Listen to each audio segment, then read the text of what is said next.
अगर आप इंस्पेक्टर हैं तो जनता को अपने पैरों के नीचे रो देंगे आप?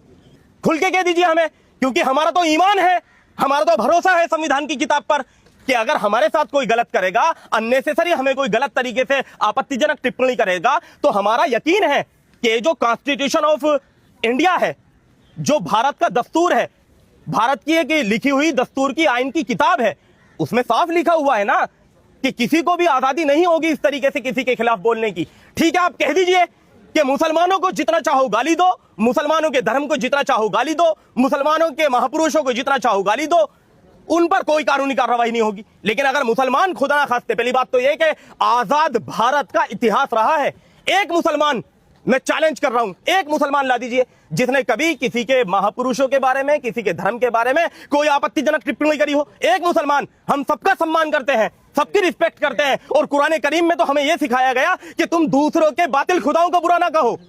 हम नहीं कहते किसी को बुरा। कुरान करीम में कहा लकुम दीनुकुम वलिया दीन, तुम्हारा दीन तुम्हारे लिए, हमारा दीन हमारे लिए। हम तो सम्मान करते हैं, लेकिन जब हमारे ऊपर इस तरीके से बात आती है, ये क्या बदतमीजी की बात हुई? आप गवर्नमेंट से क्या अपील करना चाहते हैं इस प्रोटेस्ट को लेकर? हम तो ये प्रोटेस्ट करना चाहिए चाहते हैं यहाँ पे, हम तो प्रोटेस्ट करना चाहते हैं, और हम तो ये अपील करना चाहते हैं। बात यहाँ पर प्रोटेस्ट करने और करने की तो अब बची ही नहीं। बात बची जिसने हमारे प्रॉफिट मोहम्मद सल्लल्लाहु अलैहि वसल्लम के और अम्मा आयशा के बारे में आपत्तिजनक टिप्पणी करी है, सरकार उसको जेल में कब डालेगी? जो देश का माहौल खराब करने के लिए लगी हुई एक शैतानी औरत, कब डालेगी सरकार उसको जेल में? अगर सरकार यह चाहती है कि देश में सांप्रदायिक सौहार्द सद्भावना बनी रहे, तो ठीक है, ऐसे लोगों को उठाकर जेल में डालिए जो माहौल खराब कर रहे हैं। लेकिन नहीं, जो संविधान जिंदाबाद, संविधान जिंदाबाद, संविधान जिंदाबाद पे भरोसा करके नारा लगा के जंतर मंतर आ रहे हैं, एट ए टाइम तुम्हारी परमिशन कैंसिल कर दी गई है। क्या चल रहा है पूरे देश में?